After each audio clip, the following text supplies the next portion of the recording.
ഒരിക്കൽ മഹാനായ ഹസനുൽ ബസരി റളിയല്ലാഹു അൻഹു ഇങ്ങനെ ക്ലാസ് എടുത്തുകൊണ്ടിരിക്കുകയായിരുന്നു. അപ്പോൾ അദ്ദേഹത്തിൻ്റെ അടുത്തേക്ക് ഒരാളൊരു പരാതിയായിട്ട് വന്നു. അദ്ദേഹത്തിൻ്റെ പരാതി ഇതായിരുന്നു: നാട്ടിൽ വരൾച്ചയാണ്, മഴയില്ല. അപ്പോൾ മഹാനവർകൾ മറുപടി പറഞ്ഞു, ഇസ്തിഗ്ഫാർ ചൊല്ലിക്കൊള്ളി. അങ്ങനെ വീണ്ടും ക്ലാസ് തുടർന്നുകൊണ്ടിരിക്കെ രണ്ടാമത് ഒരാൾ പരാതിയായിട്ട് വന്നു. അദ്ദേഹത്തിൻ്റെ പരാതി പട്ടിണിയാണ്, ദാരിദ്ര്യത്തിലാണ്. അപ്പോഴും മഹാനവർകൾ മറുപടി പറഞ്ഞു, ഇസ്തിഗ്ഫാർ ചൊല്ലിക്കൊള്ളി. അങ്ങനെ വീണ്ടും ക്ലാസ് തുടർന്നുകൊണ്ടിരിക്കെ മൂന്നാമതൊരാൾ പരാതിയായിട്ട് വന്നു. അദ്ദേഹത്തിൻ്റെ പരാതി മക്കളില്ല, പ്രാർത്ഥിക്കണം. അപ്പോഴും മഹാനവർകൾ മറുപടി പറഞ്ഞു, ഇസ്തിഗ്ഫാർ ചൊല്ലിക്കൊള്ളി.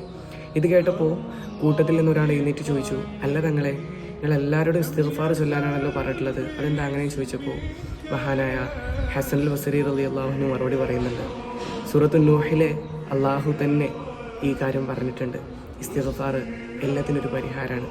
ഇനിയുള്ളത് പരിശുദ്ധമാക്കപ്പെട്ട റമദാനിലെ മഗ്ഫിറത്തിൻ്റെ 10 ദിവസങ്ങളാണ്.